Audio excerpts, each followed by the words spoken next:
Hola, muy buenos días a todos. Eh, ¿Escuchan mi audio? Sí, doctor, y ahora sí. Buenos días. Muchas gracias, Eh, Gil. Excelente. Muy bien. Entonces, eh, ya estamos compartiendo pantalla y estamos grabando. Muy bien. Entonces, vamos a empezar con nuestra sesión del día de hoy. Esta es una clase que fue hecha sobre todo para mis alumnos del curso de semiología y propedéutica, pero también quise invitar a algunos externos a que la pudieran escuchar, alumnos que he tenido a lo largo de varios años. Entonces, pues es un placer volverlos a encontrar aquí y pues espero que disfruten de la clase. Es una clase un poco larga, entonces seguramente está dividida en dos sesiones, ¿no? Porque es mucha información para verla en 2 horas. Y, y pues nada, creo que eso es todo lo que tenía que decir. Entonces la presentación ya está disponible, ya les he mandado previamente el link en los respectivos grupos o en el Drive en el caso de mis chicos. Entonces, pues vamos a iniciar con este tema de exploración neurológica. La exploración neurológica es algo que todo médico tiene que saber hacer o realizar en el consultorio, porque siempre hay pacientes con alguna alteración neurológica, ya sea en urgencias por un traumatismo craneoencefálico, por un evento cerebral vascular o algún paciente que llegó a tener un hematoma, por ejemplo, subdural o epidural y que empieza a haber cierto deterioro cognitivo. O lo contrario, ¿no? En un paciente, pues cirugía, quizá abordado por un hematoma subdural y drenado, es importante ver cómo recupera la cognición y cómo otra vez recupera los reflejos, o estos disminuyen, o empieza a haber una mejor comprensión de de todo el entorno. Entonces, para eso es bastante importante realizarlo.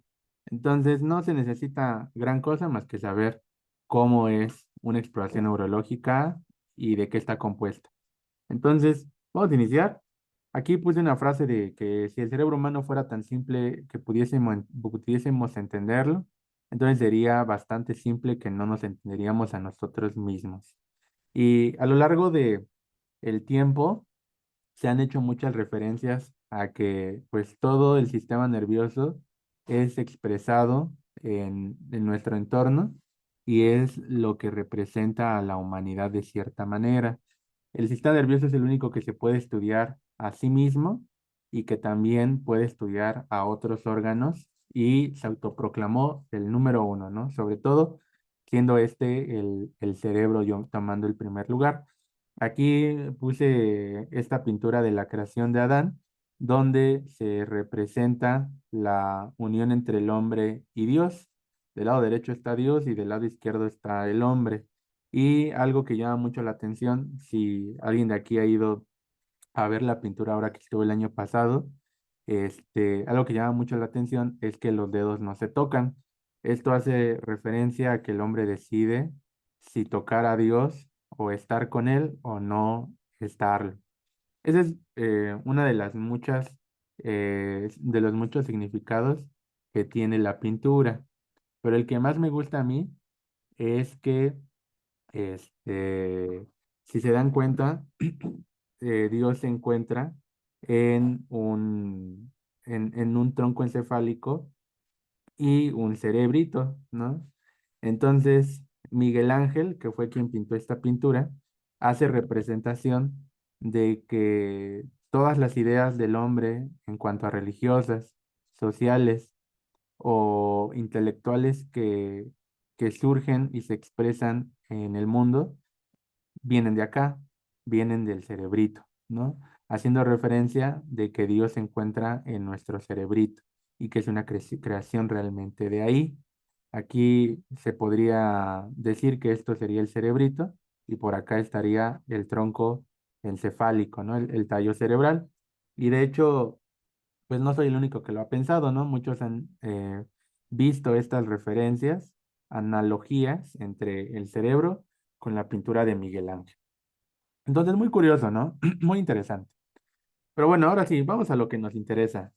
Vámonos a iniciar con el primer apartado, la exploración neurológica. Y creo que esa es una diapositiva que me faltó poner. Se compone de los siguientes apartados. Vamos a poner aquí exploración neurológica. Lo bueno que podemos escribir, ¿no? Neurológica. Entonces, la exploración neurológica se compone del primer apartado denominado funciones mentales superiores. Funciones mentales superiores. Ese es el primer apartado, que es con lo que vamos a iniciar el día de hoy. El segundo apartado que compone a la exploración neurológica es la exploración de los nervios craneales.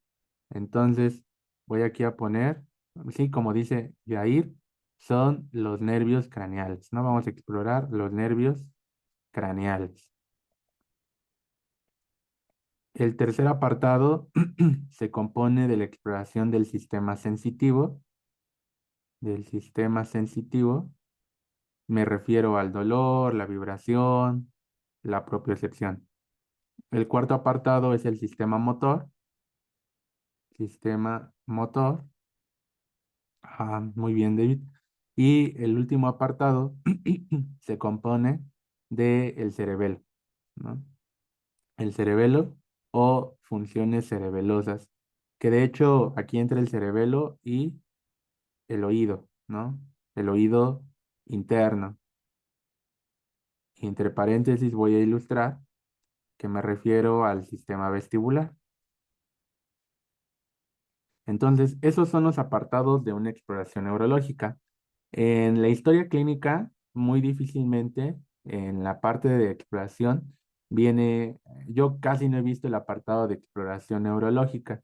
Lo que yo siempre hago cuando lo requiero, lo ideal es que a todo paciente se le haga una exploración neurológica, pero requiere mucho tiempo. Aproximadamente una exploración neurológica en un paciente, por mínimo que seas así muy, muy bueno y muy rápido, te puede llevar unos 30 minutos. Entonces, 30 minutos de la neurológica, más otra hora de la que hiciste de cabeza, ¿no? Cuello, exploraste tórax, abdomen, miembros. Entonces, pues ya te llevarías una hora y media o una hora, ¿no? Si eres muy, muy rápido. Entonces, pues muchas veces en la consulta solo te dan 15 minutos, ¿no? Para atender a los pacientes. Entonces, muchas veces es muy difícil. Entonces, cuando realicen su exploración neurológica y cuando la realicemos con mis chicos el otro sábado, nos vamos a ir por apartados, ¿no? Vamos a iniciar el primer apartado, funciones mentales superiores, nervios craneales, sistema sensitivo, motor y cerebelo y oído interno, ¿no? Que es el sistema vestibular. Bueno, entonces vamos a iniciar con el primer apartado, que son las funciones mentales superiores, ¿no? Las funciones mentales superiores antes eran un total de 7. Hoy en día ya se conocen aproximadamente 10. Entonces, vamos a empezar hablando de que estas funciones mentales superiores son muy importantes para identificar la percepción que llega a tener nuestro paciente de su entorno, y esto puede hablarnos de la integridad de ciertos circuitos cerebrales que pueden estar intactos o que ya no están intactos, ¿no? Que pudieron haberse dañado. Entonces, ¿cuáles son los ejemplos clásicos de las funciones mentales superiores? Pues vamos a empezar primero hablando del estado de conciencia. La conciencia es algo que los filósofos le han dado su propio significado. Nosotros como médicos le hemos dado su propio significado. Y los psicólogos, ¿no? Tienen su propio significado del estado de conciencia. Porque, por ejemplo, no es lo mismo estar consciente a ser consciente. ¿Me explico? Estar consciente en medicina se entiende como que el paciente está alerta, responde, pero ser consciente no significa que sea consciente de algún tema en específico. Por ejemplo, hay personas que son inconscientes frente a ciertos temas actuales sociales, ¿no? Que no son conscientes de los hechos que afrontan las personas. ¿Me explico? Entonces, la conciencia es algo bastante, importante. En el caso de medicina evaluamos sobre todo el contenido y el estado de alerta que tiene el paciente con el medio. Y eso es importante porque así valoramos el estado de conocimiento, cómo interactúa el paciente con el entorno y cómo se definen las respuestas que él da con los demás, ¿no? Entonces, la conciencia de alguna manera, pues es lo que ha permitido crear historia en el caso del ser humano, porque a través de la conciencia eres consciente de lo que estás haciendo y pues a través de esto, esta conciencia se generan ideas de guerras, ideas de paz, ideas científicas y todo lo que hoy en día compone a nuestra historia como ser humano. Entonces, aquí están estos dos conceptos de los que les estaba platicando hace unos minutos, de que estar consciente se refiere a los estados de despierto, al que el paciente esté, pueda no estar consciente porque quizá está dormido, ¿no? Cuando nosotros nos dormimos, estamos en un estado no consciente, pero es temporal, ¿no? Igual cuando tenemos algún tipo de anestesia, pues también estamos inconscientes, pero esto es parcial, ¿no? Se recupera en un cierto tiempo. Claro que hay ciertos casos en el que el paciente puede perder la conciencia por algún traumatismo o por algún factor de riesgo como un evento cerebral, ¿no? Y el ser consciente les estaba diciendo que es la capacidad de percibirse a uno mismo en términos relevantes o objetivos que mantienen un sentido de subjetividad. A esto me refiero con, por ejemplo, ser consciente sobre el cuidado de los árboles, ¿no? Porque sabemos que son muy importantes para mantener un clima y temperatura alrededor del mundo. Ser consciente, por ejemplo, en el hecho de que tirar la basura, pues es malo, ¿no? Ser consciente de que no sé, la caza de animales, por ejemplo, pues es algo sumamente importante que hay que cuidar y que no hay que promover por la extinción que ya está siendo marcada en el mundo. Entonces, así es como me refiero al estado el estado de conciencia y al ser consciente. Es muy diferente el estar consciente y el ser consciente. Estar consciente es lo que nosotros vamos a estar evaluando en el paciente, que esté consciente. Si es consciente de otros temas, eso ya es muy subjetivo y ahí es, por ejemplo, donde ya entra la filosofía y nos empieza a hablar acerca de si nosotros somos conscientes y por ahí ya lo mencionaban sobre la frase de yo no sé, yo solo sé que no sé nada, ¿no? Soy consciente, ahí esa frase hace mucha alusión al que soy consciente de que hay muchas cosas en el mundo. Hay mucho conocimiento que la verdad no puedo procesar o no voy a poder aprender. Entonces soy consciente de que en algún momento no podré aprender todo. Entonces se dan cuenta cómo es la diferencia entre el estar y el ser, ¿no? Entonces, el estar va a abarcar básicamente esto. Lo que nosotros vamos a evaluar es estar en vigilia. Vigilia, acuérdense que se refiere al concepto de despierto. Estar en atención. Acuérdense que la atención es muy importante para que nosotros podamos mantener cierto tipo de atención centrada en algo y poder aprenderlo. La atención es una de las características principales para poder aprender algo nuevo el día de hoy. Hoy yo tengo su atención, ¿no? Y el conocimiento, pues es parte de estar consciente. Y el ser consciente, pues ya es algo más filosófico porque ya involucra la autoconciencia mía por parte de mí, involucra el yo neural, ¿no? Por ahí del yo y el superior, y la cognición social, porque también influye mucho el tipo de sociedad en la que tú estés, ¿no? Si estamos, por ejemplo, en los países asiáticos, por ejemplo, ahí el ser consciente sobre comer quizá otro tipo de alimentos, es muy diferente a lo que nosotros somos conscientes en comer acá, ¿no? Allá somos conscientes de que para eso, si nosotros comemos un ratón, pues es algo no muy favorable para nosotros y hacemos consciente de que es desagradable, pero para ellos implica otras cosas diferentes. Entonces, por eso vuelvo a repetir que es muy diferente el estar al ser consciente, ¿no? Involucra, ya estas dos palabras de estar y ser son totalmente diferentes y sobre todo el ser involucra bastantes cosas muy subjetivas que, a mi parecer, me gustaría recalcar muy bien. Entonces, vamos a pasar al estado de conciencia. El estado de conciencia, yo aquí la divido en cuatro grupos. Uno de ellos es el estado de alerta, el estado somnoliento, el estupor y el coma, ¿no? Recordemos que todos estos estados de conciencia se pueden valorar con una escala, ¿no? Hay una escala bastante famosa que seguramente más de uno aquí, ya ahora que ha rotado en hospitales, la ha de conocer, ¿no? Que es la famosa escala de Glasgow, ¿no? Esta escala de Glasgow, es la más utilizada en el servicio de urgencias. Hay otras escalas para evaluar la conciencia, pero la primera que tenemos que conocer nosotros como buenos médicos es esta escala, la escala de Glasgow. La escala de Glasgow valora tres parámetros. Para eso yo siempre a mis alumnos les dibujo una persona, ¿no?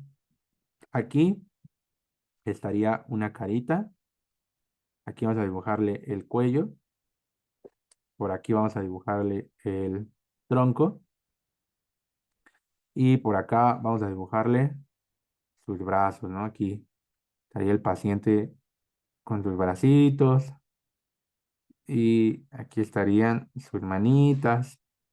Vamos a dibujarle unos ojos y por acá la boca, ¿no? Ahí estaría su boca. Y aquí sus pezones, ¿no? T4, ¿no? Bueno, entonces les comentaba, eh, Glasgow evalúa cuatro parámetros importantes y siempre hago este dibujo porque Glasgow sigue un orden. Lo primero que vamos a tener arriba son unos ojitos. Entonces valoramos, bueno, aquí ya lo puse, pero valoramos la apertura ocular. Entonces valoramos la apertura ocular. Y debajo de los ojos está la boquita. Entonces valoramos el verbo, entre paréntesis, que abajo lo voy a poner, el habla, ¿no? Y ya. Y finalmente abajo tenemos las manitas, porque hacemos una evaluación motora. Motora, entre paréntesis, evaluamos el movimiento de las extremidades. Entonces, ese es el orden, ¿no? Apertura, verbo y movimiento motor, ¿no? Y ese es el orden en el que le vamos a asignar puntos. Vamos a ir de superior a inferior. Siguen un orden que va de mayor a menor. La apertura ocular se le pone 4 puntos. Ahorita les voy a decir cómo se asignan esos puntajes. Al verbo o al habla se le asignan 5 puntos y a la apertura motora o el movimiento motor se le asignan 6 puntos. Esto nos da un puntaje total de 15 puntos, ¿no? Aquí vamos a tener 15 puntotes. Entonces voy a tener 4, 5 y 6. Entonces de menor a mayor, ese es el orden. Glasgow en total va a dar 15 puntos. Y ahorita vamos a ver qué significa que mi paciente tenga un Glasgow de 15, ¿no? Por ejemplo. Entonces, aquí del lado, bueno, lado derecho y lado izquierdo, he puesto qué es lo que se evalúa. Vamos a empezar primero hablando acerca de la apertura ocular. Entonces, vamos a iniciar apertura ocular, ¿no? Vamos a darle al paciente, acuérdense que la apertura ocular son 4 puntos el total. Le vamos a dar los 4 puntos al paciente si su mirada es espontánea, ¿no? Si él mantiene los ojos abiertos, llegó a urgencias, pero él mantiene la mirada y está tranquilo. Si el paciente, por ejemplo, llegó a urgencias y vemos que tiene los ojitos cerrados porque tiene sueño o los cerró, pero nosotros le hablamos por su nombre y los abre, ahí ya le estaríamos dando 3 puntos, ¿no? Y si el paciente le hablamos, ¿no? Le gritamos y no abre los ojitos, no abre los párpados y entonces lo empezamos a peñiscar, ¿no? Con estímulos dolorosos y los abre, ¿no? Ahí ya nosotros le daríamos un 2. Y si el paciente no responde ni con una cachetada, ¿no? Ya le estimulamos todos los puntos dolorosos que existen y hasta inventamos nuevos, Bueno, le vamos a dar un punto. Algo muy importante que tienen que saber del Glasgow es que tanto la apertura ocular, verbal y motora nunca se le da cero, ¿no? Así el paciente no responda a nada, el puntaje mínimo que se le da por cada segmento es uno. Entonces, lo mínimo que puede tener es la apertura ocular, ¿no? Pues uno, ¿no? La apertura verbal, uno. Y motora, uno, ¿no? O sea, el Glasgow mínimo que puede tener un paciente es de tres, ¿no? Así que esté muy mal, el Glasgow mínimo es de tres. Si vas con tu residente y le dices al residente, ¿no? Es que ya lo evalué, ¿no? Tiene Glasgow de cero, doc, ¿no? Los va a guardar, ¿no? Porque eso no es correcto, ¿no? Al Glasgow, el mínimo siempre es 3, ¿no? Porque siempre lo mínimo que se le da a cada parámetro es un puntaje. Bueno, entonces, acuérdense de esos detalles. Vámonos con el apartado verbal. Entonces, el apartado verbal es más sencillo, ¿no? Si estamos hablando con el paciente, lo estamos interrogando porque nos mandaron a hacer la historia clínica y estamos hablando muy bien, entonces estamos conversando, pues le vamos a dar los 5 puntos. Pero si empieza a hablar un poco desorientado, pues unos 4 puntos, ¿no? Palabras inapropiadas, ¿no? Por ejemplo, que esté grosero o que esté en un estado etílico, ya le vamos a dar unos 3 puntos. Sonidos incomprensibles. Los sonidos incomprensibles, por ejemplo, son más comunes cuando, por ejemplo, hay evento cerebral vascular o cuando el paciente llega a tener algún tipo de afasia secundario a lo mejor a un probable evento. Y cuando el paciente no habla o no tenemos ninguna respuesta, pues ya, ¿no? Le damos un puntaje. Entonces, lo mínimo igual, ¿no? Aquí es uno, pero lo máximo son 5. Y vamos con la evaluación motora. La evaluación motora es que el paciente obedece cuando le decimos mueva el brazo, eleve la pierna, doble el pie, ¿no? Si localiza el dolor, bueno, no puede mover el cuerpo, pero localiza el dolor cuando generamos un peñisco quizá en algún brazo o en alguna pierna, son 5. Y si el paciente retira, ¿no? Y flexiona cuando nosotros lo estimulamos, tocamos y mueve, ahí son 4 puntos. Si el paciente está en un estado de flexión anormal, le damos 3 y extensión. El 3 y 2 se refieren a unos estados de rigidez importante. Eh, Aquí voy a hacer un paréntesis.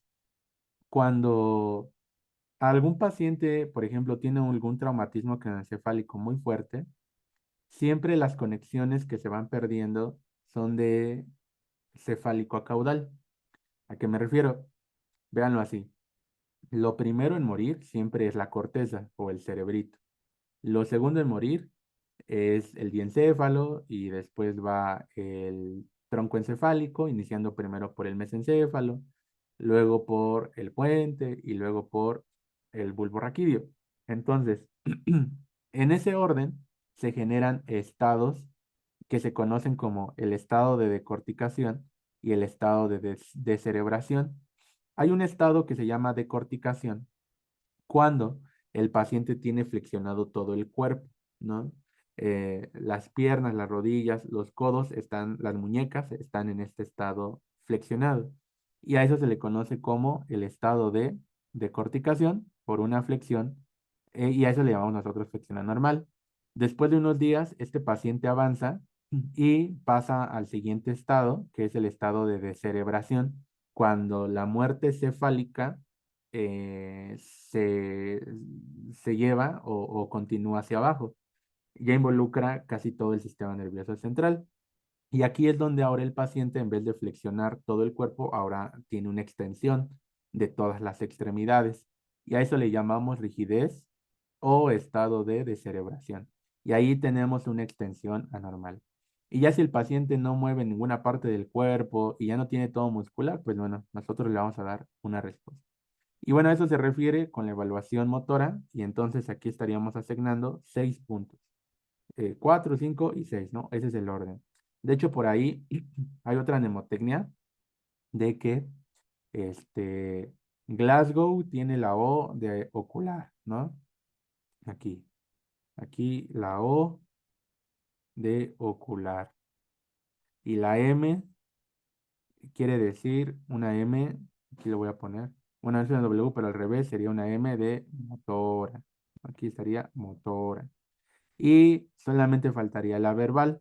La verbal aquí no la ponen como tal, pero estaría entre estas dos, o bueno, entre la W a la mitad, ¿no? Y aquí estaría la respuesta verbal. Una vez un alumno me enseñó esa mnemotecnia, entonces a ver si les sirve también, ¿no? La palabra Glasgow lleva las características o parámetros de evaluar. La respuesta motora, la respuesta ocular y la respuesta verbal, ¿no? Bueno, igual aquí les puse lo mismo, ¿no? Las diferentes, la evaluación de los diferentes apartados y cuántos puntos se les da, ¿no? Ahora, ¿para qué me va a servir el Glasgow? Bueno, ya de entrada sabemos que el Glasgow mínimo, se los voy a anotar aquí abajo, el Glasgow mínimo tiene que ser de 3 puntos, mínimo de 3 puntos. Un Glasgow todavía muy preocupante es que si en el servicio de urgencias nosotros llegamos y evaluamos al paciente y vemos que tiene un Glasgow, por ejemplo, de 8 puntos, por ahí van a encontrar que un Glasgow de 8 puntos o menor ya es indicativo de una intubación, ¿no? Una intubación endotraqueal. Hay autores que mencionan 9. Yo, todas las referencias que he leído son 8, pero sí he escuchado alguno que otro autor maestro que es 9, ¿no? Como dice el buen David. Entonces, puede ser ya indicativo de intubación. Otro dato de intubación o que puede indicarnos intubación es que el paciente haya llegado a urgencias con un Glasgow de 14 puntos y que en una hora haya bajado el Glasgow a 12 puntos y que en otra hora el Glasgow haya bajado a 10 puntos. Entonces, eso es otro indicativo también de que el paciente está eh, teniendo un deterioro cognitivo rápido y también seguramente será intubado pronto, ¿no? Y pues bueno, eh, hasta aquí, ¿alguien tiene alguna duda, algo que me quiera preguntar? Yo tengo una duda, Doc. Sí, adelante. Bueno, no entendí bien el término de rigidez por decorticación y versus rigidez por descerebración. ¿Me lo podría repetir, por favor? Sí, claro. La rigidez Gracias. por decorticación nos habla acerca de que si yo hago un dibujo, lo voy a hacer aquí. Entonces, miren, voy a hacer un dibujo. Em, Ahí está. Entonces, nosotros tenemos al sistema nervioso central, ¿no? Aquí voy a dibujar al cerebrito. Aquí está el cerebrito. Aquí está la cisura lateral o silviana, ¿no? Aquí estaría la cisura central. Y por aquí abajo voy a ilustrar al tronco encefálico con el mesencéfalo, el puente y por aquí atrás el cerebelo. Aquí lo voy a poner. Aquí estaría el cerebelín, ¿no? Entonces, fíjense muy bien.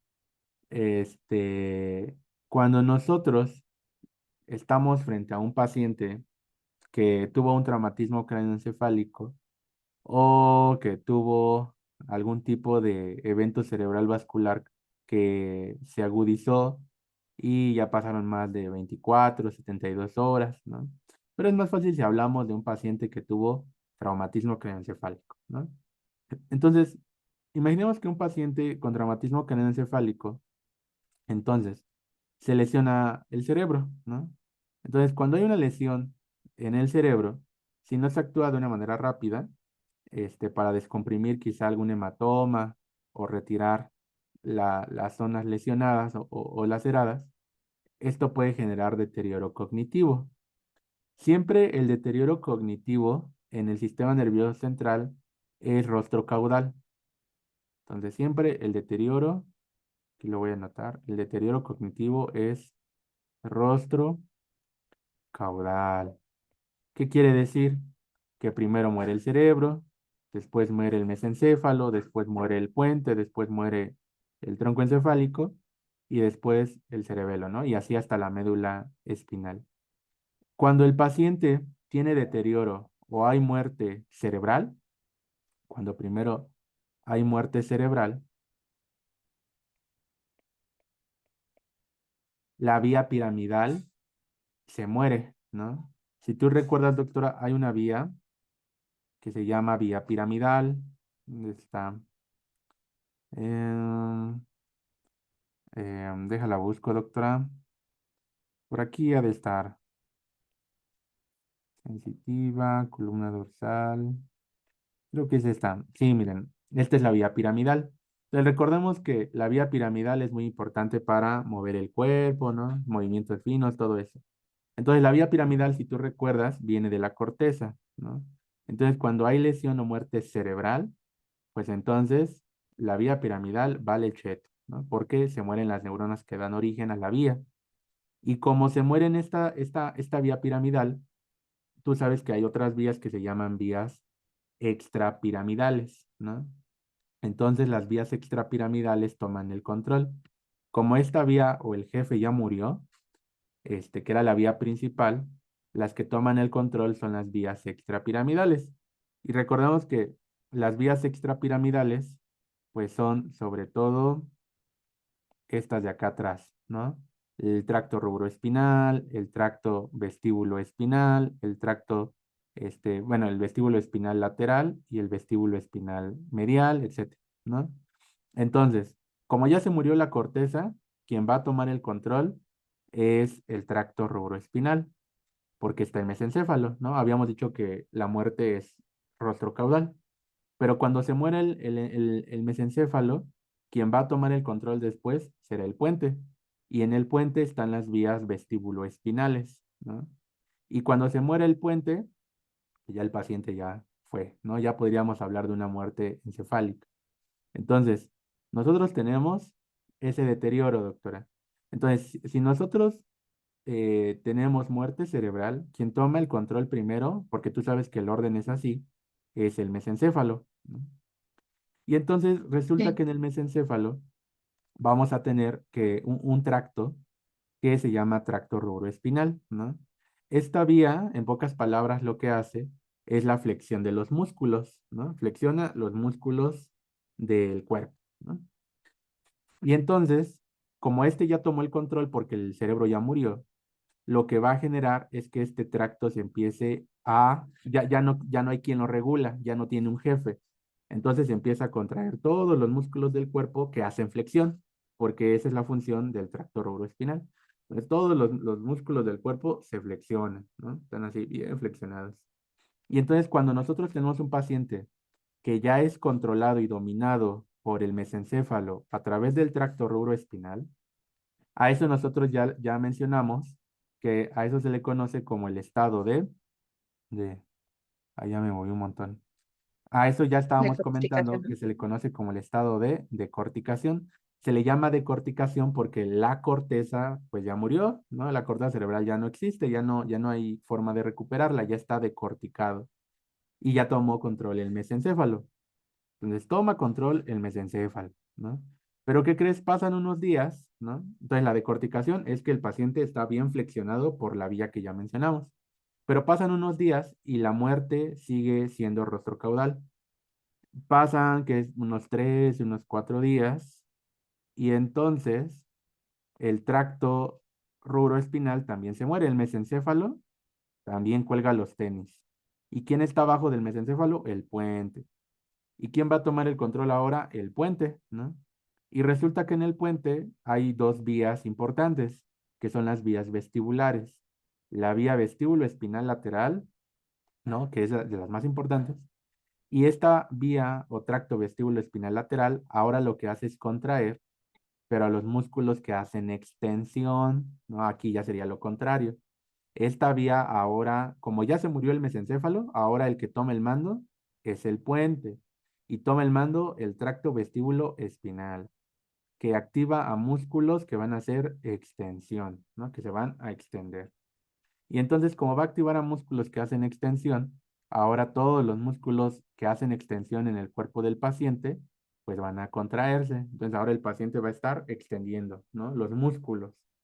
Cuando el paciente llega ya en ese estado de extender todos los músculos del cuerpo, todos los extensores del cuerpo, nosotros ya hablamos de que ahí el paciente ya está descerebrado, porque básicamente ya hay muerte encefálica, pues de todo, ¿no? Entonces ya el paciente está descerebrado.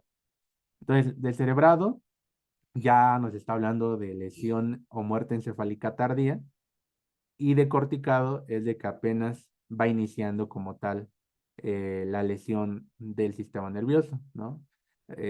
Corteza, mesencéfalo, puente y así, ¿no? Y cuando ya no hay ninguna respuesta, doctora, es que sería en el Glasgow 1, pero es que ya no encuentro con todo lo que hay.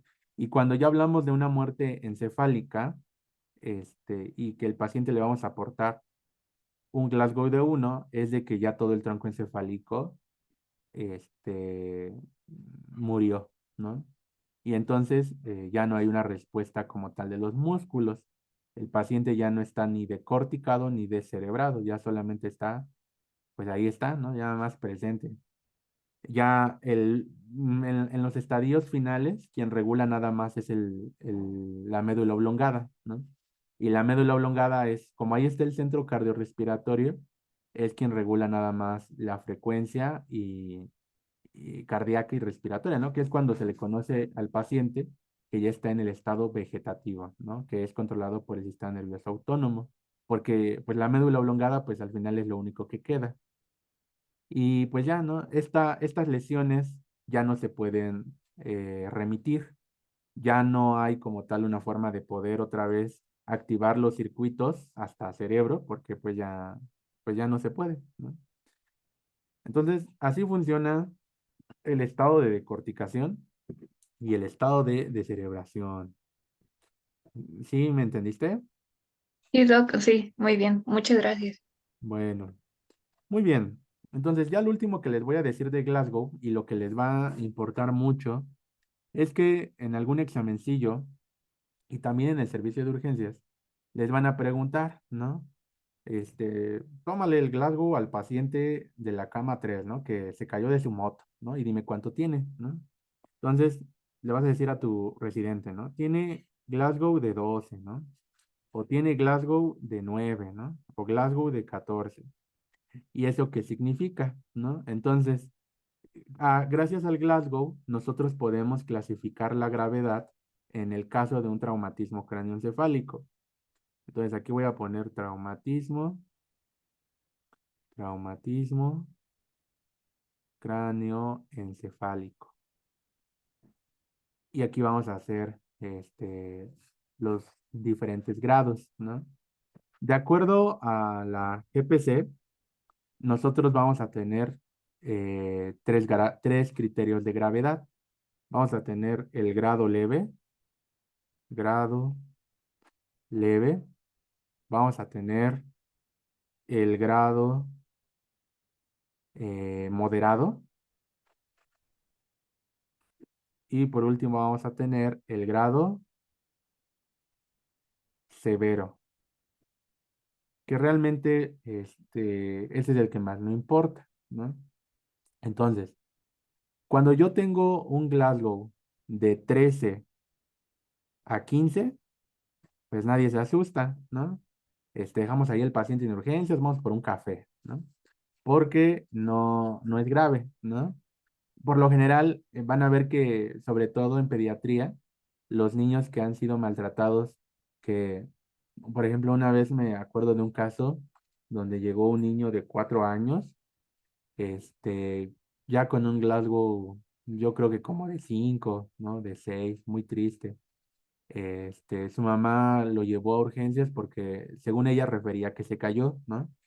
Pero no, pobre morrito, ¿no? Tenía los ojos morados, tenía aquí el cráneo medio raro, tenía como que una fontanela estaba hundida, ¿no? Pero por traumatismo, tenía muchas múltiples marcas de moretones, se veía que sí había sido golpeado, ¿no? Muy, muy feo. Entonces, por ejemplo, en ese caso, es muy útil realizar el Glasgow, ¿no? Es obvio que ese paciente ya no tenía un Glasgow de 15, solo respondía a los estímulos dolorosos, pero ya no despertó. Y pues ya después su mamá nos comentó, bueno, ya le comentó a los doctores, pues que sí, ¿no? Había sido golpeado por su papá. Entonces es un rollo, ¿no? En el caso de pediatría, ahí, por ejemplo, ese niño, y en todos los que lleguen por traumatismos, está indicado realizarles un Glasgow por lo menos cada hora, ¿no? Tienes que hacer como una tablita donde a las 10 le hiciste un Glasgow y cuánto tuvo, ¿no? Luego a las 11 y así, ¿no? Entonces, para monitorearlo, ¿no? Por lo general, con que se monitoree en 3 o 5 horas, sin que el Glasgow cambie mucho, pues ya alarmaste y ya puedes dejarlo. Entonces, eso es importante en ellos. Entonces, un traumatismo craneoencefálico leve es de 13 a 15 puntos. Uno moderado ya va de 9 a 12 puntos.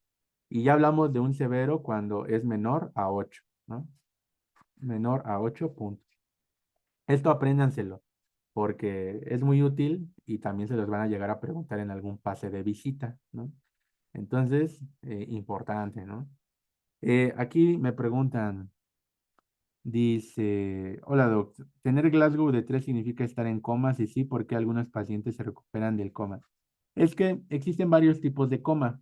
Existe, por ejemplo, el coma del que le estaba platicando yo ahorita, la causa es meramente por muerte encefálica. Pero, por ejemplo, también existe el coma metabólico, ¿no? El coma metabólico, que por lo general siempre es en diabéticos que no se han puesto su insulina. Son diabéticos que por lo general llegan con glucosas de 1000, ¿no? Glucosas 1000, glucosas de 800, ¿no? Que se genera el coma diabético y se resuelve o se remite el estado cuando inyectas la insulina, ¿no? Entonces, así, ¿no? Se remite. Yo me acuerdo de un caso, este, en comunidad donde un paciente no despertaba, ¿no? Y fueron al centro de salud para ver qué pasaba, ¿no? Era paciente ahí que iba a sus consultas frecuentemente. Entonces comentaba a su familiar que este paciente no despertó por la mañana y fueron a su cuarto a verlo, pero que seguía dormido, ¿no? Sí respiraba, pero seguía dormido y no despertaba. Y entonces, pues pensaban que ya estaba muriendo, ¿no? Estaba muerto, es lo que pensó primero su mamá, pero ya después, cuando vio que respiraba todavía, pues ya, ¿no? Más tranquilo. Entonces, pues ya fuimos, la revisamos, le tomamos un Destructix, ¿no? Siempre es importante tomar los signos primero para ver cómo está, y pues ya, ¿no? Salió, no me acuerdo si era una de 600 su glucosa que tenía, pero pues había entrado en coma metabólico. Y pues ya solamente le pusimos su insulina y jaló, ¿no? Y ya con eso. Entonces depende mucho el tipo de coma. No es como tal que sucede en todos, ¿no? Bueno, pues ya acabamos con Glasgow. Vámonos ahora con la orientación. Glasgow es de los más importantes porque les digo, es muy, muy preguntable en cualquier examen o pase de visita. Entonces vamos con el apartado número 2, que es la orientación. Entonces, ¿cómo vamos a evaluar la orientación en el paciente? Creo que esta es de las más sencillas porque siempre lo que evaluamos aquí es el tiempo, el lugar, persona y la circunstancia, ¿no? Esto es importante sobre todo para los pacientes que llegan a tener demencia, en el caso, por ejemplo, de Alzheimer o también en algún paciente por ahí con Parkinson. Entonces, el tiempo, por lo general, siempre lo que le preguntamos al paciente, lo que le preguntamos perdón, lo que le preguntamos al paciente es qué día es hoy, ¿no? Le preguntamos el día, ¿no?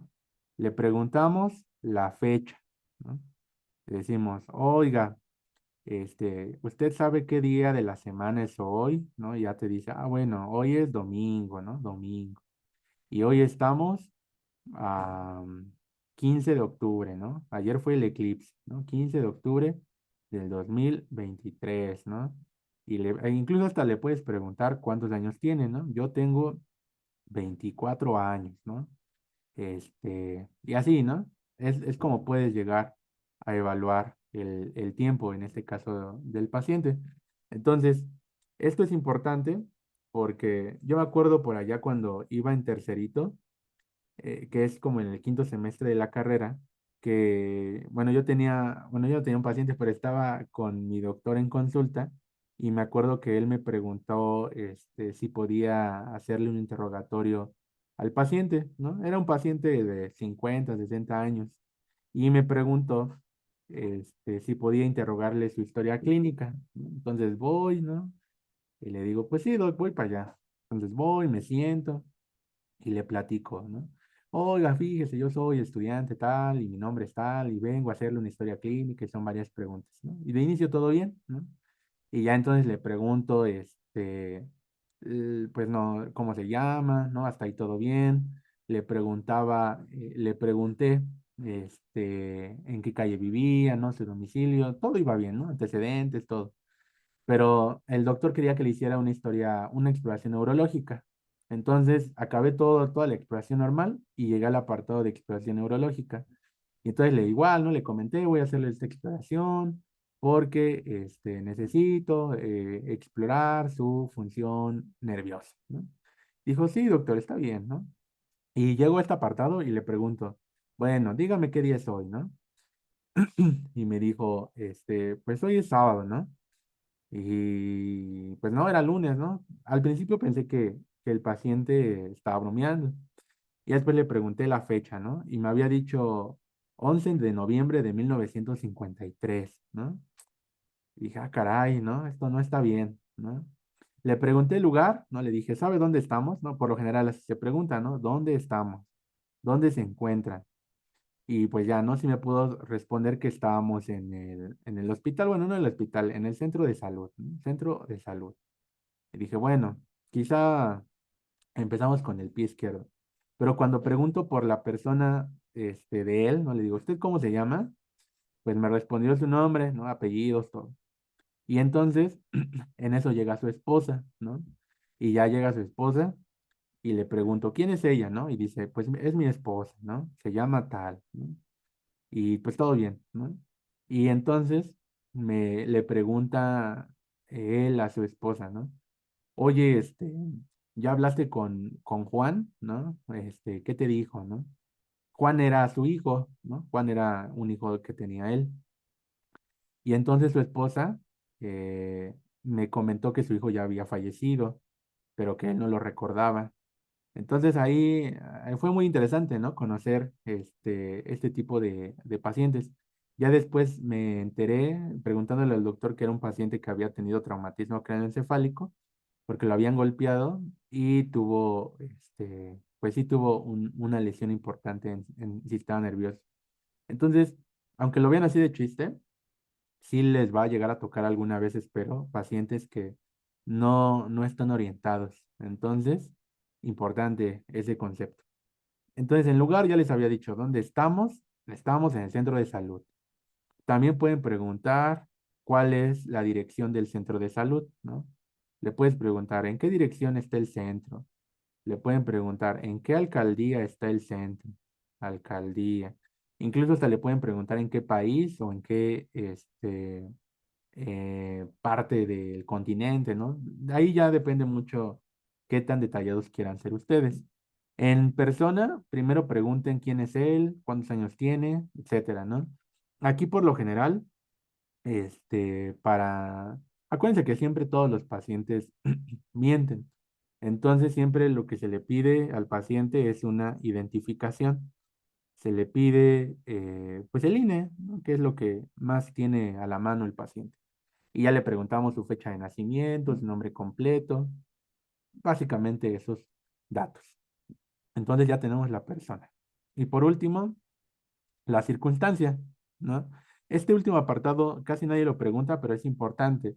La circunstancia es importante preguntarle al paciente, por ejemplo, por qué está en el centro, ¿no? O por qué, no sé, si es un paciente que está hospitalizado, ¿por qué está aquí, ¿no? ¿Por qué está aquí? O como dice David, ¿por qué llegó aquí, ¿no?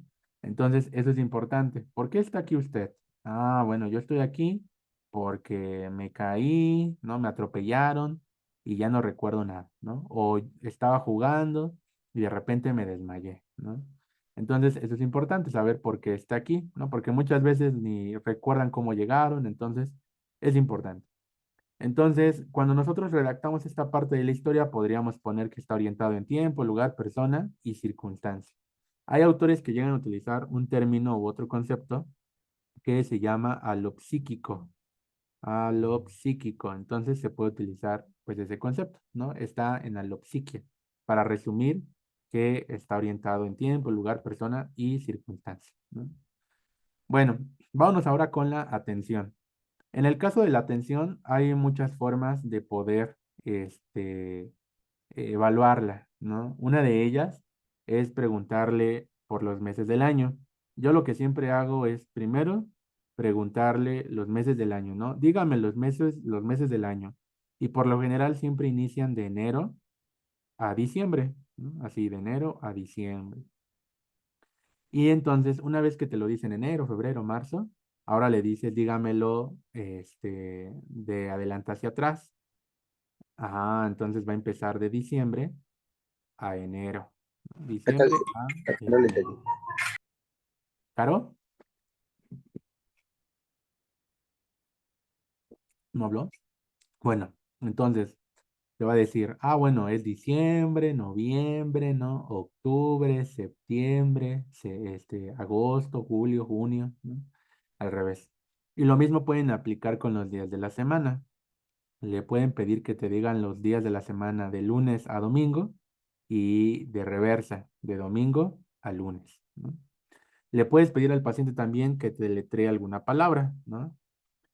Por lo general son palabras sencillas. No le vayan a decir que te deletree otorrinolaringólogo, ¿no? Parangaricutirinícuaro, ¿no? Este, no, esas cosas no. Palabras sencillas, ¿no? O igual le puedes decir al paciente que aplauda o que levante la mano cada vez que escuche la palabra A, ¿no? Tú empiezas a decir Z, W, H, J, A, ¿no? Y en ese momento que aplaude, ¿no? O levante la mano. Y así, son ejercicios que por lo general este tipo de ejercicios, yo me acuerdo que los hacía cuando iba en la primaria, ¿no? Entonces, así se evalúa la atención en el paciente. Vámonos ahora con el lenguaje. El lenguaje también es bastante importante y bueno, hay muchos tipos de lenguaje hoy en día, pero recordemos que esto es un código, ¿no? Es un código que va a generar la comunicación entre nosotros y que, pues es importante que todos estemos con la misma semántica para el significado de cada una de estas. Entonces, ¿qué vamos a evaluar del lenguaje? Número uno, el paciente tiene que emitir este tipo de lenguaje. Le vamos a pedir por lo general al paciente, se le evalúa desde que está llegando al consultorio, el cómo se está expresando. Le podríamos repetir alguna palabra o algo que creamos le podríamos decir, por favor, repítame su nombre, ¿no? Y te lo vuelvo a repetir, ¿no? Nomina, ¿no? Esto es sencillo. Puedes utilizar algún objeto del consultorio, ¿no? Puedes utilizar, qué sé yo, ¿no? Un marcador y le dices, ¿qué es esto, no? Pues es un marcatexto, ¿no? Este, agarras esto, ¿no? Dígame qué es esto, ¿no? Un oxímetro, ¿no? No sé, acá, miren, ¿qué más tengo? Aquí tomo este objeto que tengo. Pues es un mouse, ¿no? Y así, ¿no? Van a ir denominando los objetos que ustedes tengan en el consultorio. Entonces, esa es la importancia de la nominación. Y que comprenda, ¿no? Le puedes pedir, oiga, necesito que por favor, este, se siente en la mesa para revisarle el corazón, ¿no? Entonces él comprendió que se tenía que sentar, ¿no? Oiga, necesito por favor que levante la mano derecha, ¿no? Y comprendió que levantara la mano, me explico. Y pues la afluencia, ¿no? Es importante que una persona por minuto promedio hable de 90 a 100 palabras por minuto, ¿no? ¿En qué casos, por ejemplo, el paciente llega a hablar lento? En algún paciente con demencia o algún paciente con Parkinson, por ejemplo, también hablan mucho, muy, muy lento. O también con síndrome cerebeloso llegan a hablar muy despacio o muy lento, ¿no? Entonces, eso es lo importante que se le evalúa o se evalúa en el lenguaje, que pueda hablar, ¿no? Literalmente, que emita palabras, que repita palabras, que nomine los objetos que él conoce o que tú le presentes, que comprenda lo que tú le dices, y la fluencia, qué tan rápido habla, ¿no? Hay personas que hablan bien rápido, ¿no? También. Entonces, eso, por lo menos nosotros tenemos que tener un rango de 90 a 100, ¿no? Y bueno, ¿esto de qué nos va a servir? Recordemos que la evaluación del lenguaje es muy importante para identificar si existe una afasia en mi paciente. Las afasias más famosas que seguramente ustedes conocen es la afasia de Broca y la afasia de Wernicke, ¿no? Recordemos que la afasia de Broca se le conoce como la afasia motora del lenguaje. Y la fascia de Wernicke es la fascia sensitiva del lenguaje. Sensitiva del lenguaje. En una afasia, lo que nosotros vamos a evaluar, para saber que un paciente tiene afasia, vamos a evaluar estos parámetros. Por eso, aquí del lado derecho hay una tabla donde vamos a, por ejemplo, en la fascia motora de Broca, el paciente no puede emitir palabras, ¿no? No puede hablar, no repite porque no puede hablar, no nomina, ¿no? Si tú le dices, ¿qué es esto? Se te va a quedar mirando, ¿no? Porque no va a poder articular la palabra. No va a poder leer, ¿no? Porque, repito, no puede hablar y no va a poder tampoco escribir. Esto es interesante, que no puede escribir, porque yo no sabía esto hasta que, bueno, con los años aprendí que tampoco pueden escribir. Entonces, lo que sí va a poder, o se va a poder presentar en una fase motora del lenguaje es que el paciente va a poder comprender el lenguaje, ¿no? Va a comprender lo que tú le estés diciendo, ¿no? Si le pides, por favor, oye, pásame un vaso, ¿no? O pásame tu pluma, o abróchate el suéter, ¿no? Hay comprensión. Entonces, esto es en la fascia de Broca. En la fascia de Wernicke, aquí lo que tenemos es que el paciente sí emite y sí tiene una fluencia, ¿no? Aquí, por ejemplo, el paciente se le llama sensitiva del lenguaje porque el paciente no comprende, no entiende el lenguaje, pero puede emitir ciertas palabras cortas, como ciertos balbuceos. El paciente no puede repetir porque no comprende lo que tú le dices, no nomina, no comprende, no lee y no escribe. Lo único que puede hacer es emitir o repetir en una frecuencia ciertas palabras. Por ejemplo, en algún momento del estudio de la neuroanatomía, hubo un paciente que se le conoció como el paciente Tantán, que no me acuerdo si era de Luis Víctor Le Bornier, donde este paciente Tantán tuvo una fascia sensitiva del lenguaje. Entonces, él no llegaba a comprender lo que le decían, pero sí expresaba dos sílabas separadas, que era tan, tan, ¿no? Tan, tan, tan, tan. Y por eso le pusieron el paciente tan, tan. Y aquí estaría en esta clasificación. Estas son las dos afasias más comunes que existen, la afasia motora y la afasia sensitiva. Hay otro tipo de afasias, que es la afasia global, ¿no? Donde involucra pues totalmente las dos. Por lo general, siempre las afasias aparecen cuando la lesión es en el hemisferio dominante. Si es en el hemisferio no dominante, muchas veces el paciente se salva. Y tenemos la afasia global, donde involucra básicamente a estas dos. Hay otras que son de conducción. Hay una anómica, transcortical mixta, motora, sensitiva y apraxia verbal. Estas son interesantes, pero no las vamos a abordar como tal hoy porque nos involucraría toda una clase aparte. Pero es importante nada más que las conozcan y ya si un día tienen tiempo, pues estudiar un poco más acerca de estas. Pero las más importantes son estas, la Broca y Wernicke. Vámonos ahora con la memoria. La memoria también es algo bastante importante porque es una facultad que registre las experiencias y recordar las nuevas que se viven y las pasadas. Y entonces, básicamente es lo que nos forma como personas, ¿no? Sin memoria no existiría como tal una persona o un desarrollo de alguna persona en el presente. Hay muchos tipos de memoria. Aquí les puse un cuadrito que encontré. Por un lado tenemos la memoria explícita o episódica, que por lo general son sucesos personales y eventos de tiempo y contexto específico. Siempre los circuitos neuronales involucrados, pues el sistema límbico, ¿no? Unos secundarios es el diencéfalo y los núcleos de la base. Aquí, por ejemplo, la memoria episódica, este, ¿qué ejemplo podrían darme de un ejemplo de memoria episódica que se les ocurre?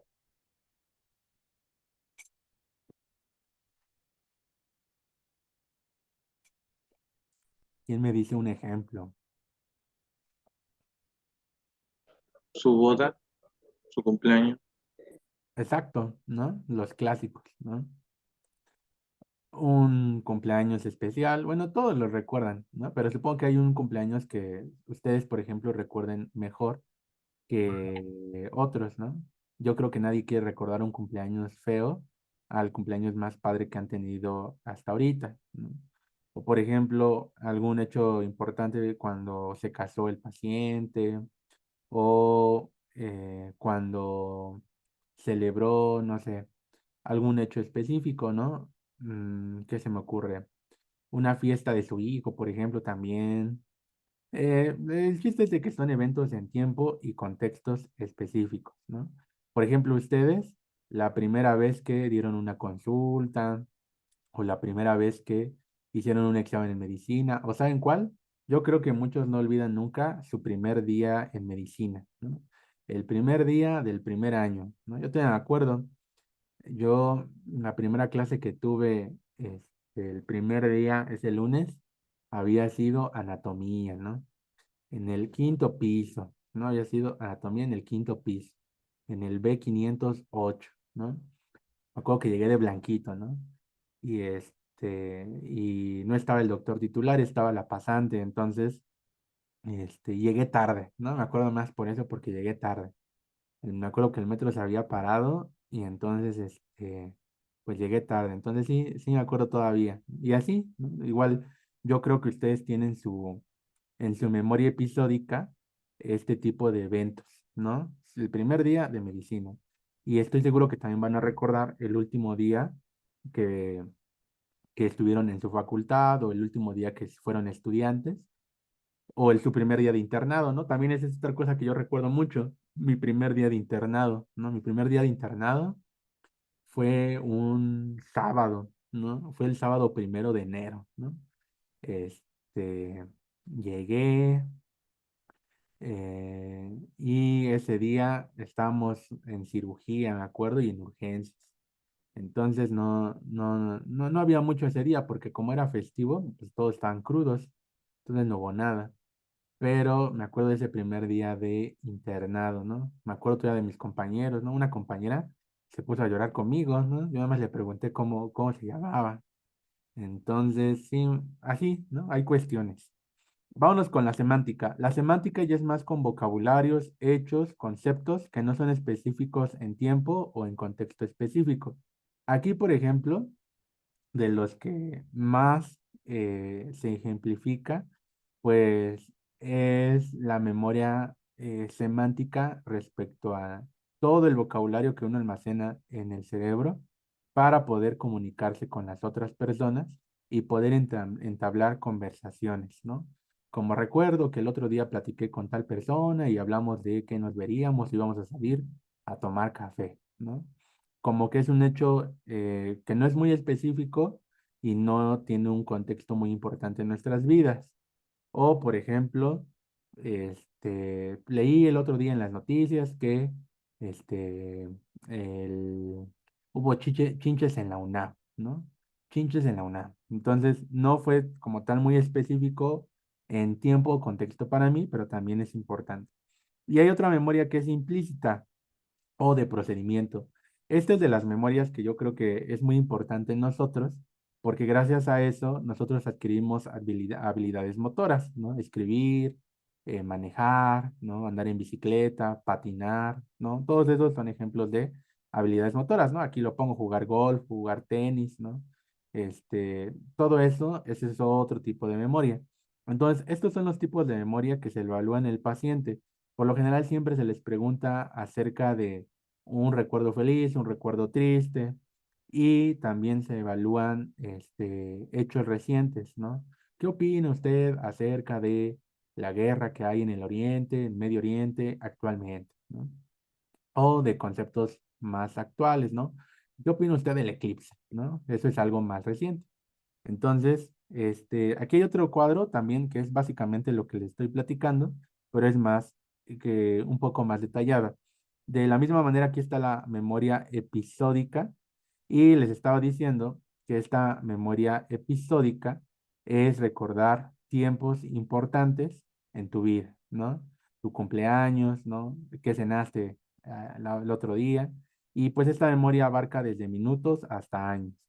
La semántica que ya comentábamos hace rato, y aquí, por ejemplo, ¿quién fue el primer presidente de México, ¿no? ¿Cuál es tu color favorito? ¿Cuál es el color favorito de tu novia, ¿no? Etcétera, ¿no? ¿Cuál es tu combo favorito del cine, ¿no? Y hay otra que es la memoria procedente, ¿no? Esta también es un tipo de memoria que va de minutos a años, y es básicamente el mismo tipo de memoria que es la de procedimiento o implícita, es la que estamos platicando ahorita, junto con la memoria de trabajo. O sea, estas dos son iguales, ¿no? Y con esta nosotros podemos, pues, hacer todas las actividades que ya conocemos y podemos hacer el día de hoy. Entonces, así se evalúa la memoria, ¿de acuerdo? Vámonos con el cálculo. Entonces, el cálculo es una función que se desarrolla en la corteza prefrontal, y que a través de diferentes símbolos, pues nosotros podemos hacer expresiones matemáticas. Entonces, ¿cómo vamos a evaluar el cálculo en el paciente? Lo que vamos a hacer es, hay varias cosas, ¿no? Podemos hacerle, número uno, que haga restas. Siempre lo que le digo, ¿cuánto es 100 menos 7? ¿No? Y ya te va a decir 93. Luego de ahí le dices menos 7. Ah, bueno, ahí son 86. Por lo general, cuando ya me dicen dos o tres restas buenas, ya ahí lo termino. Siempre les cuesta mucho hacer el 93 menos 7, ¿no? Es lo que más les llega a costar. Entonces, 86, ¿no? Y luego le quitas 7, bueno, ya ahí vamos a tener 79, ¿no? Entonces, tú decides si acabas hasta el cero, pero con tres aciertos buenos que tenga el paciente, está bien. Si se equivoca una vez, le das chance, lo vuelves a hacer, lo dejas que lo repita, porque muchas veces también está nervioso, ¿no? Entonces, pues se entiende. O si no, también algo más fácil, puedes hacer el 30 menos 3, ¿no? 30 menos 3, ¿no? 27, 24, 21, 18, ¿no? Y así te vas. En caso de que el paciente no sepa sumar o restar porque nunca fue a la escuela, y que eso les va a pasar sobre todo si llegan a ir a comunidad, donde hay mucha gente que nunca fue a la escuela, lo que les puedes aquí preguntar es acerca de un problema de la vida real, ¿no? Entonces le puedes preguntar, repito, ¿no? Acerca, no sé, de la situación actual de las guerras, le puedes preguntar acerca del COVID, qué piensa del COVID, ¿no? Si cree que fue un invento, ¿no? Le puedes preguntar acerca del eclipse, qué significa acerca de él para el eclipse, ¿no? O le puedes preguntar, por ejemplo, en comunidad es muy común que te platiquen acerca del clima, ¿no? Entonces le puedes preguntar acerca de su milpa, ¿no? Y le puedes preguntar, ¿qué opina usted acerca de que ahora no hubo muchas lluvias, ¿no? Y les va a empezar a platicar un montón, ¿no? Les va a decir, ah, pues es que eso afecta mucho a las milpas porque pues ahora no hubo muchos elotes y entonces se secaron muy rápido y ya no llueve como antes, ¿no? Entonces ese es un problema de la vida real, que es muy fácil que ellos lo asocien o que puedan tener esa confianza, que te puedan platicar, ¿no? Entonces ahí está, ¿no? Bueno, luego vamos con el juicio. Entonces, el juicio es una función mental que se encuentra implicada en la discriminación y evolución de diferentes opciones. El juicio es muy subjetivo. Aquí vuelvo a estar de nuevo en el apartado filosófico y en el apartado científico, ¿no? El juicio no es igual, de hecho, en cada persona y en todas las sociedades, ¿no? El juicio, creemos que tenemos juicio de manera determinada todos en algún punto, pero el juicio es muy importante que ustedes sepan que es subjetivo. Nosotros tratamos de evaluarlo cuestionando a la persona sobre alguna situación de la vida real, como ahorita ya se los mencioné, o sobre algún contexto social y o cultural, ¿no? Eso es importante. Por ejemplo, si aquí le preguntas a una persona, ¿no? ¿Qué opina acerca de tener 7 esposas?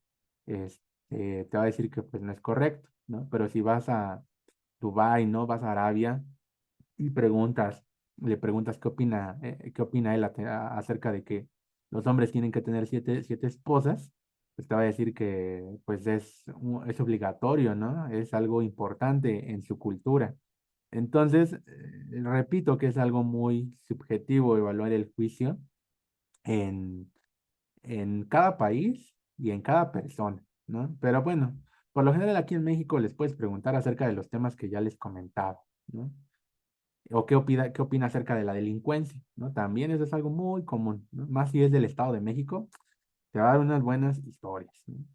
Vámonos ahora con la razón y la abstracción, ¿no? La razón y la abstracción también, esto también es bastante subjetivo. No todos razonan y tienen la misma abstracción que otras personas, pero esto es muy importante para poder conocer cómo es el pensamiento de nuestro paciente.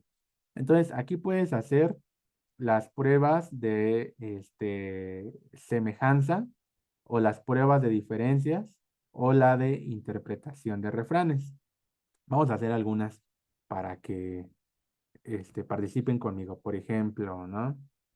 Vamos a poner, ¿qué se me ocurre ahorita? ¿En qué se parece? ¿Qué vas a poner? Así le vas a preguntar a tu paciente, ¿no? ¿En qué se parece el sol y una moneda? A ver si no me fui muy abstracto. ¿Ustedes qué me dirían?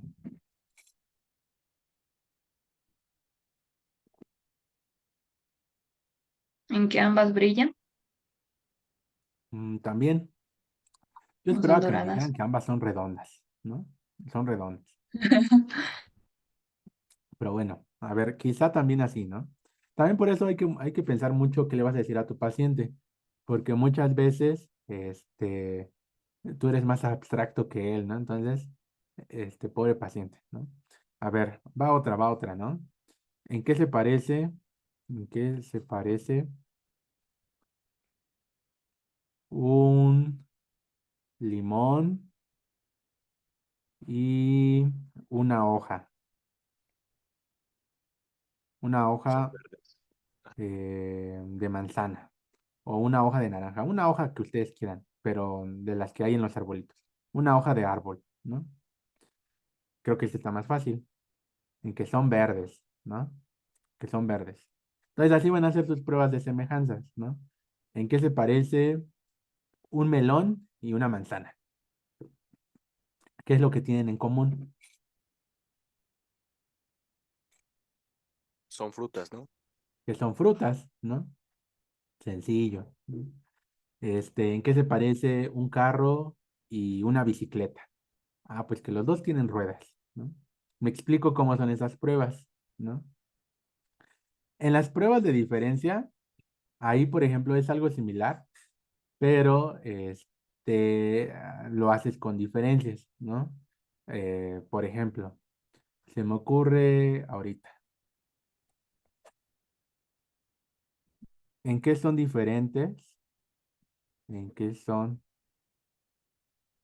diferentes una máquina de escribir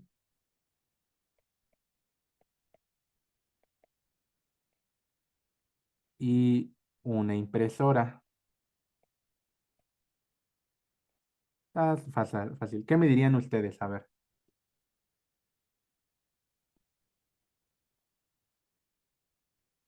Que la impresora usa cables, quizá, ¿no?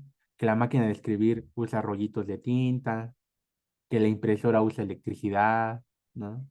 Etcétera. O sea, hay muchas diferencias, no tiene que ser una exacta.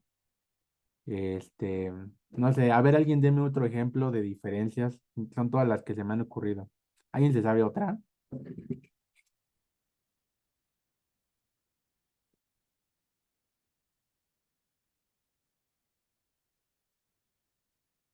Voy a pensar otra vez, a ver. ¿En qué? son diferentes.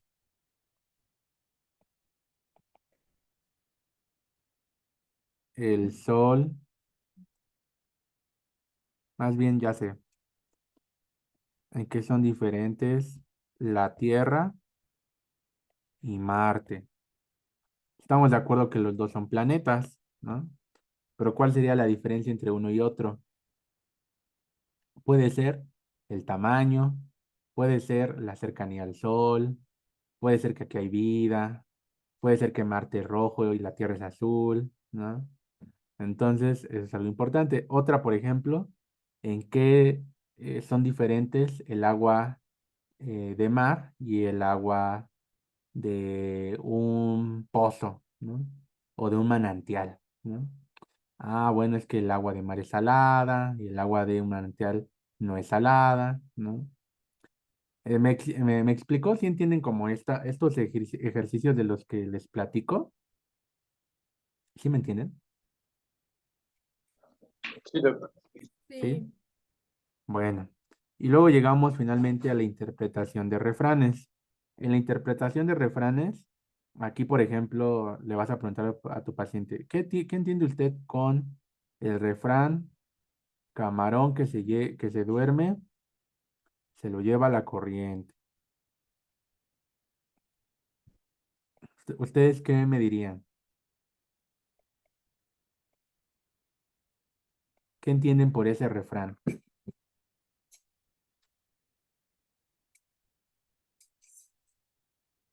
¿Qué entienden? ¿Qué se les viene a la mente?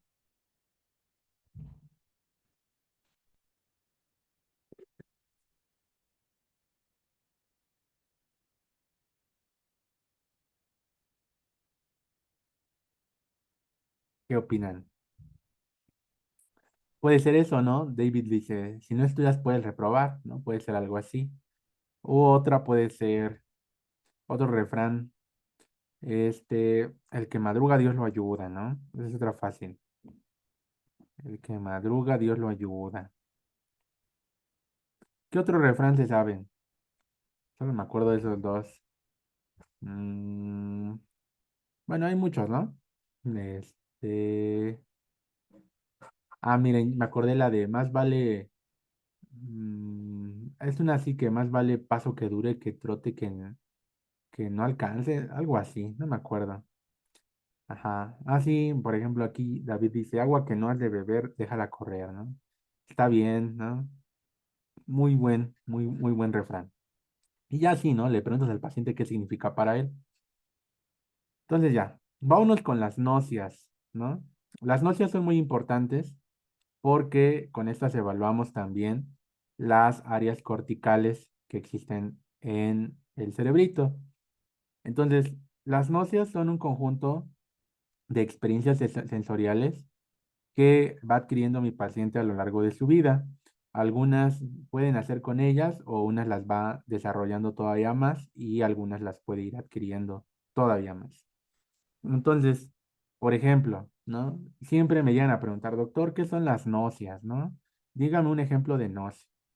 Y es muy sencillo, ¿no? Lo que vamos a pedirle al paciente, o bueno, en sí las nocias pueden ir desde detectar colores, identificar colores, sonidos, sabores, olores, texturas, asociar partes de la cara. Aquí, por ejemplo, esto sería reconocer personas, reconocer formas geométricas o completar figuras. Esas son las nocias, por ejemplo, ¿no? Vamos a jugar a una nocia. A ver, ya sé a quién vamos a jugar a reconocer. Por ejemplo, si yo les pongo esta imagen, a ver si se ve en la pantalla. Si yo les pongo esta imagen, ¿quién es? Yo, Exacto. O sea, lo reconocen, ¿no? Por ejemplo, a ver, ya sé quién más. Si yo les pongo esto en la pantalla, es más, solo voy a poner una parte. Van a reconocerlo así. Esta me gusta. Por ejemplo, si yo, bueno, no dice. Si yo les pongo esta imagen ahí, ¿a quién se parece? Iron Man. Iron Man. Ajá. Solo se me vinieron ahorita historias de superhéroes, pero lo mismo pude haber puesto con personas. Por ejemplo, ya sé. Si yo les pongo esta imagen, ¿a quién les recuerda? Una noche estrellada de Van Gogh. Ajá, muy bien, ¿no? Excelente. Mm, y así, ¿no? Les puedo poner muchas imágenes para que reconozcan. Ustedes ya asocian las pinturas o la persona a alguien, ¿no? Entonces ya es más sencillo. Y lo mismo podemos hacer con sonidos. Les puedo poner el sonido de... Por eso los niños, no sé si han visto los juguetes que tienen los niños, por ejemplo, que trae varios animales de la granja y si presionas el gallo, hace el sonido del gallo, ¿no? Kikiriki. Si presionas la vaca, hace mu, ¿no? Esos juguetes son para que el niño empiece a generar las nocias eh, de sonido, ¿no? Pueda poder asociar los sonidos a un animal. Entonces, de esa manera, esos ejercicios, él ya puede identificar que cuando escucha ladrar un perro, sabe que es un perro, ¿no? Y en algún momento nadie le dijo, pero sabe que por estar jugando ahí ya lo identifica. Un burro, un borrego, una vaca, ¿no? Etcétera. Entonces es importante. También ellos tienen juegos para identificar los colores, ¿no? Color verde, ¿no? Y pintan, color rojo, ¿no? Que son pruebas que ellos van haciendo inconscientemente y que van asociando los colores a ellos. Igual las formas, ¿no? ¿Cuántas veces nunca jugamos con rompecabezas cuando éramos niños y pudimos asociar que ese rompecabezas iba a tener una forma al final, ¿no? Se iba a completar un paisaje, un animal, etcétera. Pero hoy en día ya nadie juega con rompecabezas, ¿no? Ya ningún niño hace eso. Los niños ahora juegan con Legos, ¿no? Pero es exactamente lo mismo. Hasta es más padre, ¿no? Igual pueden hacer lo mismo con sabores, ¿no? Olores, texturas, ¿no? Etcétera, ¿no? Aquí pregunta si estos ejercicios que hicimos ajá, sí es, son las nocias, ¿no? Las prosognosias, ¿no? Reconocer rostros es lo que ahorita hicimos nosotros. Por ahí, hubo eh, un autor que se llamó Oliver Sacks, que fue quien hizo este libro que se tituló El hombre que confundió a su esposa con un sombrero. Aquí nos habla del paciente P, donde se describe a un paciente que tiene problemas para reconocer los rostros de las personas. Este paciente era un artista que hacía cuadros abstractos, ¿no? Muy interesante, ¿no? Se los voy a pasar en PDF por si quieren leerlo. Y entonces empezó a dejar de reconocer los rostros, de tal manera que ya no identificaba el rostro de su esposa, de su hermano, etcétera. Entonces, al mismo tiempo te van contando cómo las pinturas que él hacía antes de estar enfermo también van cambiando cuando él ya llega a la etapa final de la enfermedad. De tener pinturas abstractas al inicio, al final solamente hace pinturas ahora muy geométricas, cuadradas, redondas, ya no son tan abstractas. Y esto se asocia al problema que él presentaba con el reconocimiento de los rostros. Ya no veía rostros como tal, lo que identificaba es la nariz grande que tenía su hermano, los ojos grandes que tenía su esposa, el lunar grandote que tenía a lo mejor su mayordomo, ¿me explico? Entonces, este libro está muy bueno, trae más casos clínicos o bueno, más historias de pacientes neurológicos que valdría la pena que leyeran, ¿no? Se los recomiendo y por eso se los puse acá. Llegamos finalmente al número 10, que son las praxias, ¿no? Las praxias es algo que hoy en día ya se agrega al examen de funciones mentales superiores y que es bastante importante reconocer. ¿Alguien sabe qué son las praxias? ¿Ha escuchado acerca de las praxias?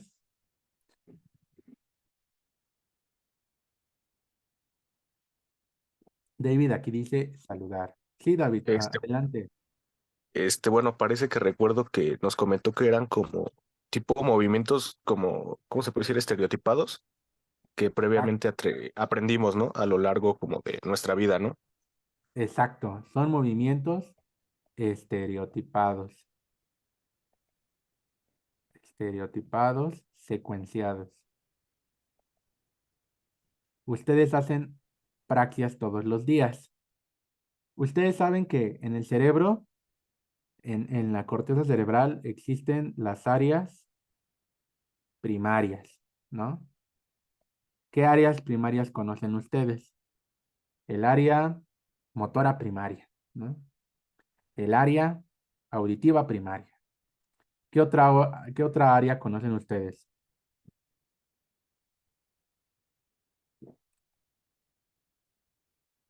Que sea primaria.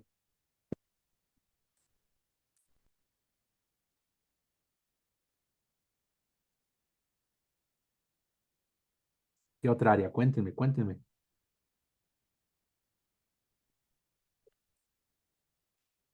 Está la motora, la auditiva, pero ¿qué otra área primaria conocen? ¿La visual? La visual. ¿Qué otra conocen?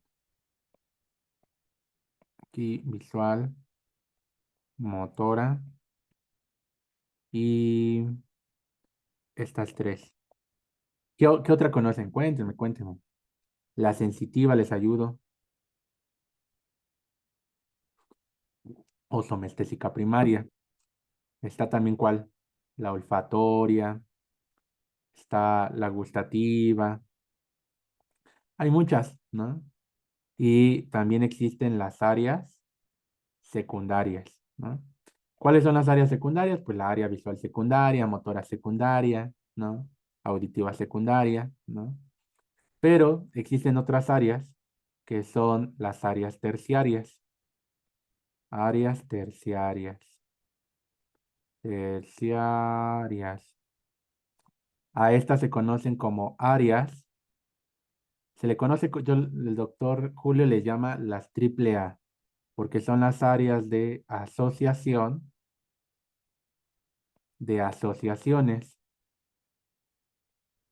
Asociaciones. Bueno, son esas. Por eso se les llama la triple A. Con las áreas terciarias existen las praxias. Entonces, gracias a las áreas terciarias, nosotros podemos hacer las praxias, que son movimientos estereotipados secuenciados. Un ejemplo de praxia ya nos dijo ahorita el buen Yair, que es saludar, ¿no? Un ejemplo es saludar.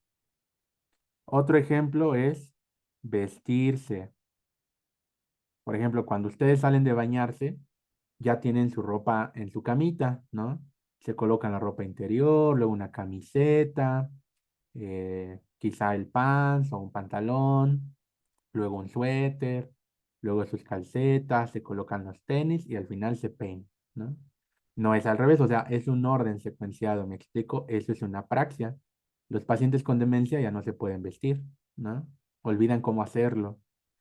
Saludar, ¿no? Hasta saludar, que es algo bastante sencillo también. ¿Qué otro movimiento de praxia podemos utilizar o otro ejemplo de praxia? Manejar.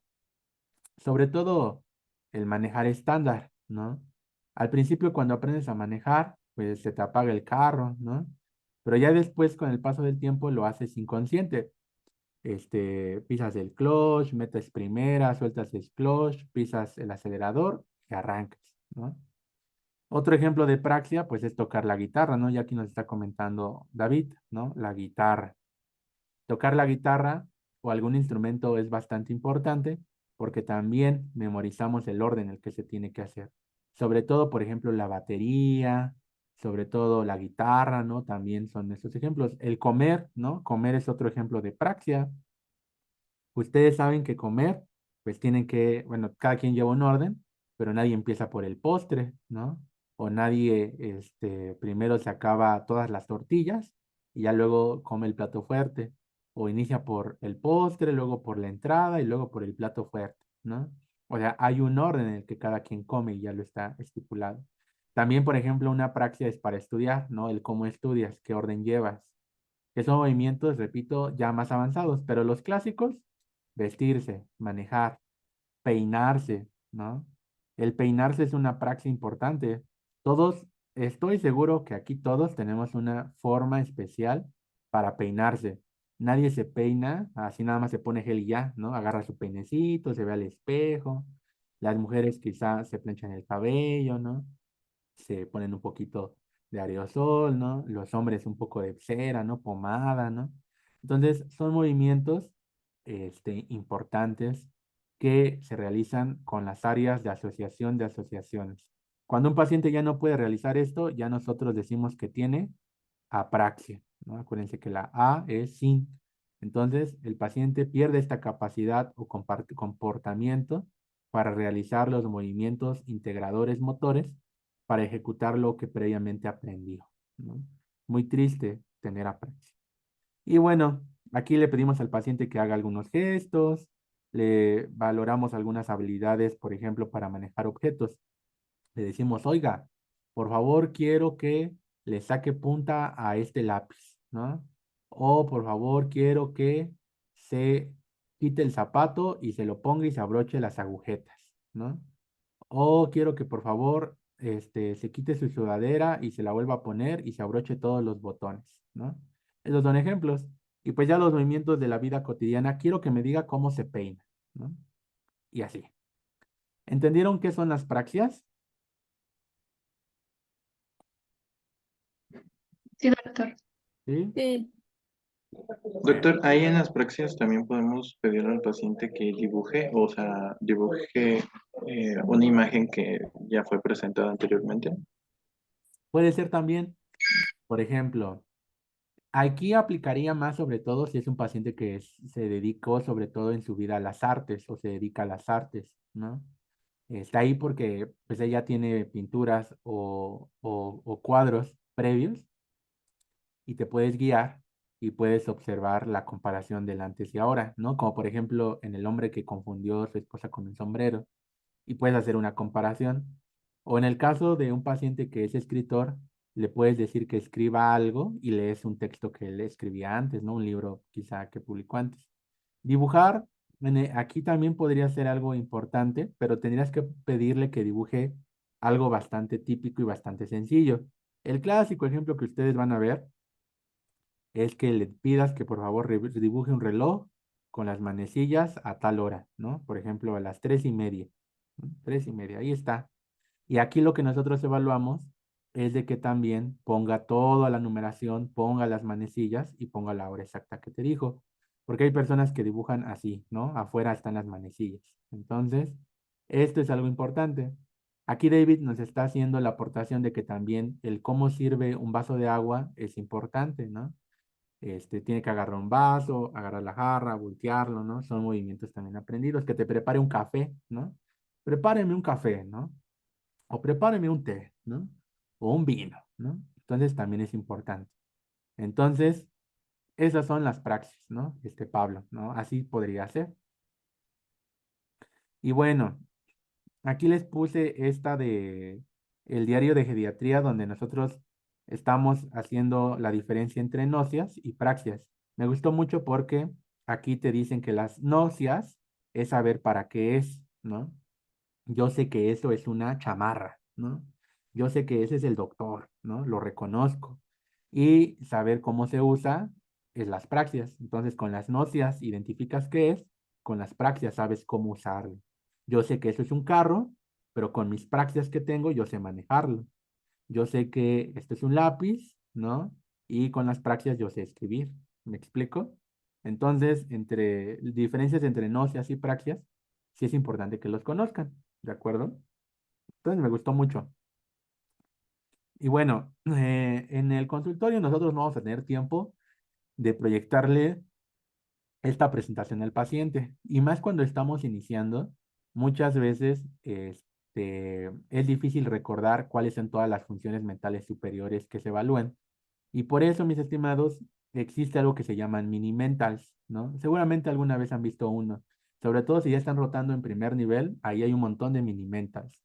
Los mini mentals, hay uno muy famoso que es el del lado derecho, que es el MOCA, ¿no? Este es el MOCA, ¿no? Ya lo subí al Drive para los compañeros del curso, ahí van a encontrar los 3 mini mental. La verdad, este es uno, este es otro y este es otro, ¿no? Que es el 3. Si los demás gustan el mini mental, pueden escribirme y se los paso. Con este mini mental, lo que yo hacía es imprimir siempre 2 copias, 2 juegos y cargarlos, ¿no? Así cuando me mandaban a hacer una exploración física o una exploración neurológica, pues ya sacaba mini mental y es más fácil nada más llenarlo. Porque si empiezas a escribir y todo, o sea, es correcto, pero vas a tardar bastante, ¿no? El paciente se va a impacientar, ¿no? Entonces, yo el que ocupo más, la verdad, es el Mini Mental Cognitive Assessment, ¿no? Que es el famoso MOCA, ¿no? Hazle un MOCA al paciente, ¿no? Un Mini Mental.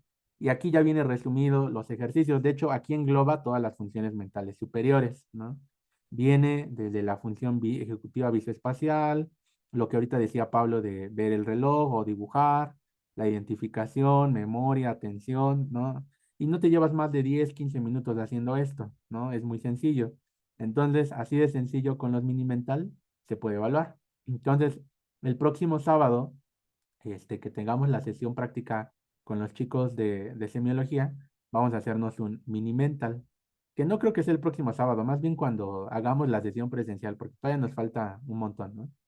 Pero en la próxima clase vamos a realizar este, MOCA, ¿no? Vamos a hacernos un mini mental. Y ahí vamos a aprender, de hecho lo que me gusta mucho de los mini mental es que trae, o sea, por ejemplo, si yo hago al final me trae un puntaje para interpretarlo. Entonces sumas todo y dependiendo del puntaje, no sé, menor a 24, el paciente puede tener deterioro cognitivo, mayor a 24, el paciente está bien. Entonces ya te da una interpretación. Porque muchas veces evaluar todo en tu paciente, a veces es muy subjetivo también evaluarlo. Y esto es más estandarizado y es más fácil poder asignarle el puntaje. Y miren, de hecho aquí ya viene el total, miren. Hasta aquí te dice normal, tiene que ser de mayor o igual a 26 de 30, ¿no? Entonces, pues bueno, eso fueron las funciones mentales superiores. ¿Tienen alguna duda de las funciones mentales superiores?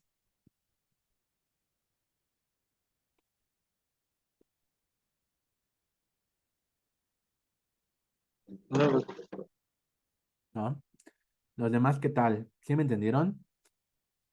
Sí, todo bien, doctor. Sí, todo bien. Bueno, conste. Pues bueno, hasta aquí vamos a dejarle. La primera parte fue funciones mentales superiores y ya en la próxima sesión vamos a empezar con los nervios craneales, que esa es otra historia y también nos va a llevar pues otro ratito. Entonces, pues si no tienen ninguna duda, pues yo creo que sería todo. El próximo sábado vamos a continuar en la mañana, igual a las 9. Vamos a continuar con nervios craneales, que sería el apartado número 2. ¿De acuerdo? Entonces, pues bueno, todavía nos falta. Pues ya, pues ahí nos vemos entonces, doctores. Cuídense mucho y pues nos vemos el otro fin, ¿va? Adiós. Muchas gracias, doctor. Gracias, hasta luego. Gracias, hasta luego. Sale, nos vemos, Doc.